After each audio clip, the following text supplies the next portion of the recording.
Hey guys, welcome to Ending Code 77 Productions, and today I shall be doing an unboxing of the Samsung Galaxy W smartphone. Now the Samsung Galaxy W is a smartphone from Samsung. Obviously it is a high-end smartphone from the Galaxy series. If you probably used the Galaxy series, you'll be familiar with the Galaxy S and the Galaxy S Plus. And this is the latest one in the series. It features a smaller 3.7-inch WVGA display and a 1.4 GHz single core processor. It seems like a odd thing that they've included a single core processor in this device, because it is basically falling short of the requirements of 2012. I would say it should have included probably a 1 GHz dual core, but since it's pumped up to 1.4 GHz, the performance on this phone just seems as good as any dual core phone. Although while benchmarking, you will find a huge difference in the benchmarks, but in everyday usage, this phone runs as good and as snappy as a dual core. It comes with 512 megabytes of RAM and a 5 megapixel camera capable of shooting 720p videos. Okay, so what I'm gonna do is I'm gonna unbox it today. What I have done is I have already broken the seal from here. As you can see, it's been cut, and now let's go and look inside. Okay, I've popped it open, and there you can see the Samsung Galaxy W sitting in this packaging. And this phone here is the elegant white, not the black one. And let us go ahead and remove the phone from its packaging. Okay, now here is the phone sitting right there in the packaging material, as you can see. So before we move on to the phone, I'll put that aside and we'll go in further into the box. I'll open this panel here, and what you do find firstly are my EMI numbers, which I will be using in case I lose the phone or anything. I have the limited warranty card from the store where I got it from.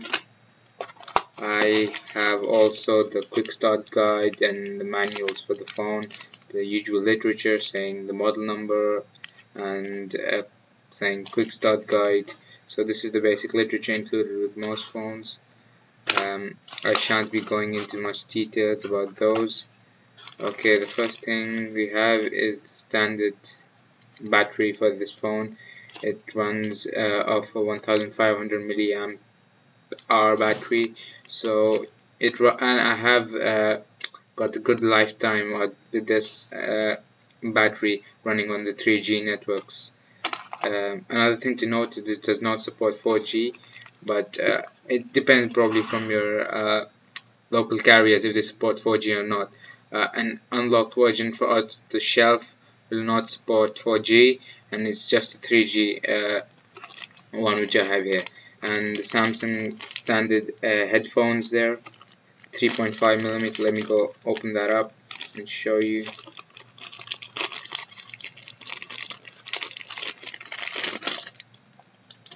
These are the standard 3.5mm headphones. You can see the gold plated headphone jack there, and the in-ear headphones, and the clarity on these headphones is great. So I really like these earphones from Samsung.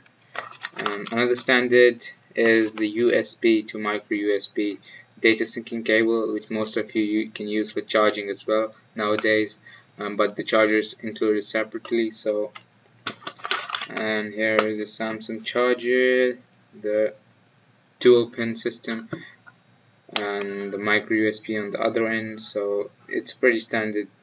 Plug it into the wall socket and plug it into your device, and that's pretty much it. So yeah, so first what we will do is we'll put the contents of the box back inside.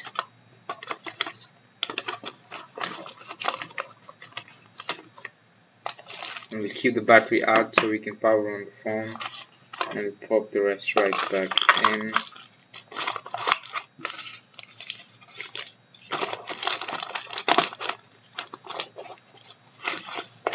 And put that aside.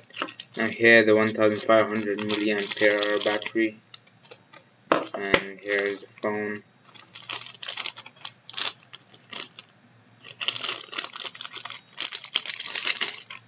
And the phone came with a couple of stickers in the front and the back. I removed those to save us some time. Doing a quick physical inspection of the phone. It comes with a 3.5mm headphone jack, as you can see over there, and sliding door, so you can easily slide the door past. And there is your micro USB charging and data syncing port. It also has a 5 megapixel camera on the back and an LED flash right there. This is capable of shooting 720p videos, and the texture on this phone at the back is I think I like it better than the Samsung Galaxy S2. It's really nice, and the build quality is great as well. There's no jerky movements or rattling of the phone, so the build quality is great. It also comes with a front-facing WVGA camera. It does not come with the ambient light sensor, but it has accelerometer and WVGA camera. There is the earpiece right there, and Samsung printed on there. It has in the front 3.7-inch WVGA display, which is I think 265 pixels per inch. So it is a pretty it offers pretty crisp colors and text if you're web browsing. It has just a single physical hardware button there, and the back and the menu key right there. It is a TFT capacitive touchscreen, so yeah. On the right of the phone is the power button, if you can see, and on the left is the volume rocker, which is pretty tactile on press. Another thing on this phone there, and last of all, there is a microphone hole down there. Now let us do and pop open the back and pop in the battery right there.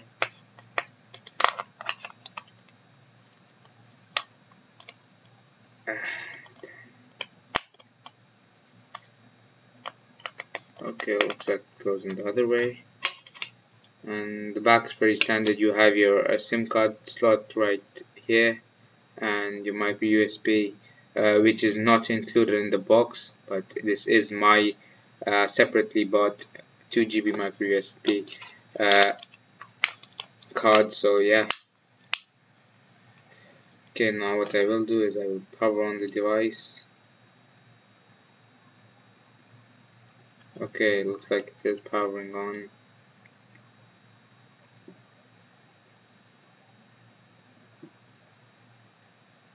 Samsung Galaxy Wonder.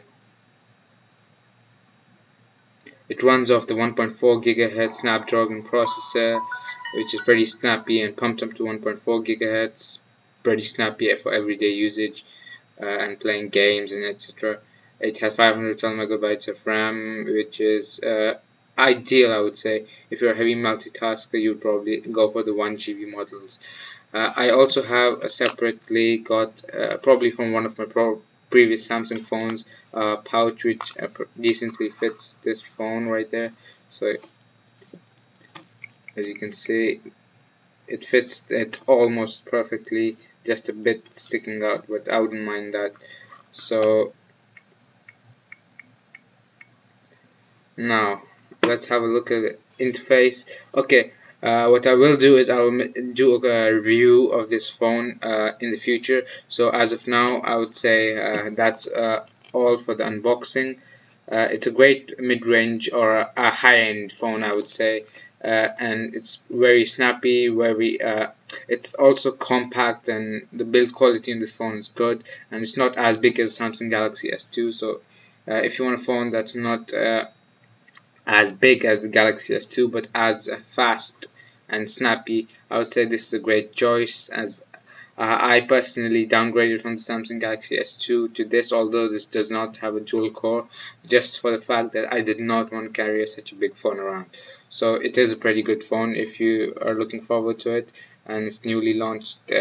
So yeah, you can go check it out.